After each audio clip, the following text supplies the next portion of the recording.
welcome back to Balkhi Analyst Network. I'm your host, Shamsiya Hossain. In today's episode of our podcast, we will be contextualizing Syed Inayat Balkhi's article that was published on June 27, 2020, which highlights the genocide of the Hazara people in Pakistan. The book is a collection of Hassan Reza Changezi's articles, most of which were published in the Dawn newspaper as Urdu language blogs. The book contains 31 of his selected articles written during the horrific period of 2012 to 2015, when Pakistan in general and Quetta in particular was ablaze with sectarian terrorism. The writer has highlighted the socio-economic and political situation of Pakistan, which rendered the country to become a hell for minority communities.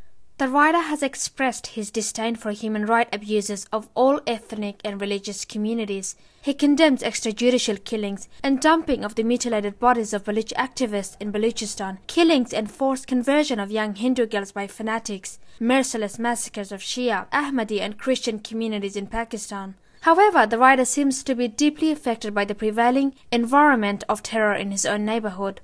Readers will find the tale of Hazara genocide at the heart of this book, frequently finding Changezi's arguments and protests against the ills of the Pakistani society, and is critical in his take on state's institution in an activist's attempt to bring an end to the suffering of his people. Hassan Reza Changezi belongs to Pakistani's Hazara community. The community, estimated to be 600,000 to 700,000 strong, is predominantly settled in the two urban townships of Mariabad and Hazara town in the provincial capital of the insurgency-riddled Baluchistan province, with some settlements in Karachi and Islamabad. They are predominantly adherents of the Shia denomination of Islam, and their Mongoloid facial features distinguish them from the rest of the Pakistani citizens. This physical specification has rendered them an easy prey to attacks by the terrorist groups across Pakistan. In the last chapter of his book, the writer quotes statistics collected by Hazara Organization for Peace and Equality, or HOPE for short, on targeted attacks on the Hazaras. According to HOPE, around 1,400 Hazaras have been killed and over 3,500 wounded in a series of 158 separate attacks in and around Quetta city. However, the merciless killings of the community members continued unabatedly since the article was written. The current statistics of the organization shows that the total numbers of the Hazaras killed and wounded are much higher. The articles incorporated in this book recount tactics adopted by the terrorist groups aimed at maximizing the number of fatalities. They have conducted suicide attacks in public spaces such as markets, mosques, sports clubs, and even hospitals. They have shelled graveyards in which the Hazaras were burying their dead that had fallen victims to terrorist attacks. The terrorists have struck the Hazara students going to their university and the Hazara government officials and business people en route to their jobs. Most tragically, the militants have singled out Hazara passengers from the public buses on 3 main occasions, taken them off, lined them up, and executed them while filming the whole incident. The responsibilities of the attacks on the community were accepted by Lashkar-e-Jangvi and Jaish-ul-Islam terrorist outfits. Hassan Reza Changezi traces back the history of religious militancy in Pakistan to 3 main changing political dynamics in the region during the Cold War era. The Islamization of Pakistani state by General Zia-ul-Haq, who disposed Zulfikar Ali Bhutto in a military coup sanctioned by the US, the West, and the Arab world. The establishment of the pro-Russia communist government by the People's Democratic Party of Afghanistan as a result of the April 1978 military coup, also known as the Saur Revolution, the month in which it was launched, which was a matter of grave concern for Pakistan's military dictator, General Zia, the United States and the Arab monarchs. The Arab world in particular was concerned with the establishment of a Shia theocracy, Vilayat-e-Faqih, as a result of the Islamic Revolution in 1979 by Khomeini, ending monarchy in Iran. Pakistan, Saudi Arabia, and the US with its Western allies sponsored jihad, holy war, against the Soviet Union. Zealous Muslim fighters rallied to seek training and fight the communist government in Kabul. Pakistani intelligence agencies formed many jihadist organizations with the help of Saudi money and provided free hands to Saudi Arabia to stretch vast numbers of religious seminaries to produce generations of jihadists to fight Pakistan and Saudi Arabia's proxy wars in the region. On the other hand, Iran, in order to export its brand of revolution and fight the communist regime, formed a number of its militant proxies in Afghanistan. Simultaneously, Iran, in order to counter Saudi Arabia's influence in Pakistan, formed Tehrik-e-Nefaz-e-Faqih Jafariya, TNFJ for short, a Shia organization that launched a movement to implement Shia jurisprudence in a Sunni-majority country in July 1985.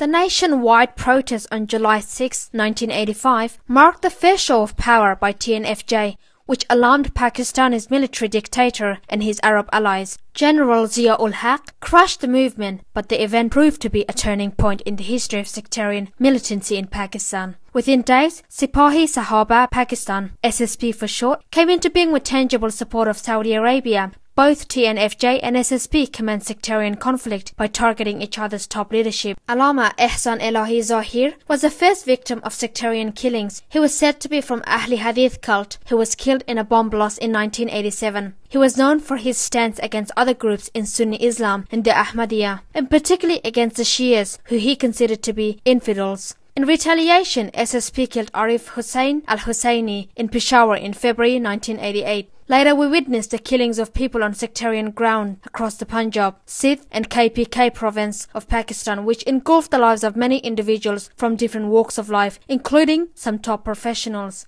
Sipahi Muhammad and Lashkari Jangvi emerged an offshoot of the TNFJ and SSP at later stages to perpetrate killings of innocent human beings in the Punjab province. The era can truly be marked in the history of the country, where for the first time, religion was used for political purposes. Sectarian fault lines and religious sentiments of the people were utilized to gain economic and political objectives. According to the writer, in 1997, when Shahbaz Sharif became the chief minister of the Punjab, he signed a deal with the Lashkar-e-Jangvi to cease their operation in that specific province.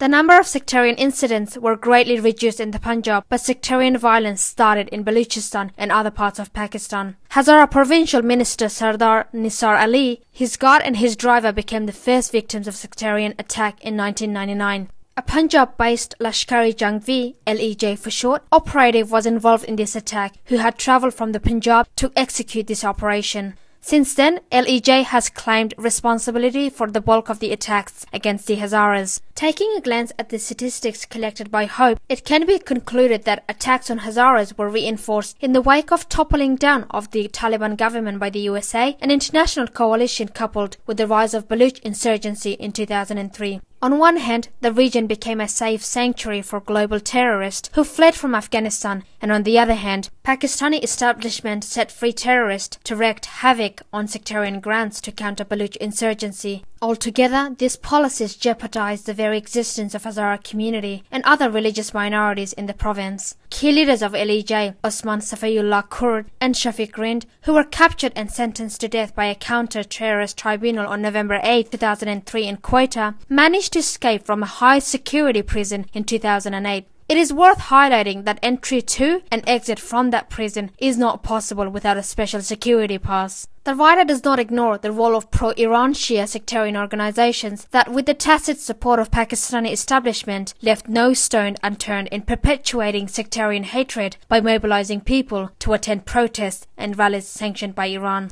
The writer recalls the sobbing of those mothers, sisters and children who lost their loved ones in different terrorist incidents, which influenced the writer to ask tough questions from those who were responsible for organizing Quds Day. Iran has designated the last Friday of the month of Ramadan as Quds Day or Jerusalem Day to draw attention to Israel's policies towards the Palestinians. In 2010 in Quetta, which was attacked by the terrorists belonging to the band Lashkar-e-Jangvi, claiming the lives of 100 innocent civilians who were lured by the pro-Iran Shia mullahs. The writer gives an eyewitness account of the development of a sectarian atmosphere, which makes the book a valuable addition for the study of Shia sectarian militancy in Quetta that is rarely talked about. The book is a unique document for the researchers working on the impact of militancy and terrorism on the Hazara community in Quetta. Changezi, like a local storyteller, gives an eyewitness account of the situation in which the Hazara community lived in peace and harmony in Quetta city. He recalls his youth when he was hanging around for pleasure with his friends, who were neither Shia nor Sunni, but friends. The writer gives some first-person account of the situation in which sectarian hatred was induced in the minds of innocent people by both Shia and Sunni extremists in Quetta, and turned the city into hell for its residents. Like Changezi's other intellectual contributions, which include his translation of the History of Hazara Mughal, written by Tamur Khanuf, and his co-authored work with Qais Busati Shatranj, The Geopolitical Chessboard, I recommend his collection of opinion articles, Qissa-hai-Natamam, The Unfinished Stories, to my family and friends. It is their contemporary history in Pakistan which is unfortunately fraught with massive human rights abuses perpetrated against them in the last 1.5 decades. The book helps to understand the causes and effects of sectarian militancy on society, and it gives a perspective on how to fight the menace of fundamentalism, extremism and terrorism to ensure a peaceful coexistence for them in a diverse Pakistani society. Hasan Reza Changezi's intellectual contribution have got its idiosyncratic significance for the Hazara diaspora community, who usually find themselves at odds when confronted with questions that arise in the youth's minds about their origin, history, culture, and the causes that lead them to abandon their birthplaces. The history of Hazara Mughal answers their questions on who they are and what is their origin. Busati Shatranj, along with Qissa-hai-Natamam, provide them with a perspective on socio-economic and political conditions which lead to the rise of militancy and consequently resulted in their persecution and migration. The diaspora community and their friends have done whatever they could do to bring an end to the suffering of the community members. However, their role, in particular to raise the voice of their oppressed people in different international fora to make Pakistan accountable and force it to restore human rights for all ethnic and religious minorities, cannot be ignored. Their contributions, along with other peace-loving people in Pakistan and across the globe, will be a substantial help to return Changezi's bygone Quetta back. A Quetta that was a happy little town filled with ethnic and religious harmony. Thank you for listening to this week's episode of the Balkhi podcast. We really enjoyed highlighting Balkhi's article about the genocide of the Hazara people in Quetta, Pakistan. We especially liked when Balkhi addressed the issue from both parties of the Islam sector, making the article non-biased and reliable. For more information about the article, visit our website at balkhi.org. I'm your host, Shamsiya, and I will see you on our next episode of Balkhi podcast.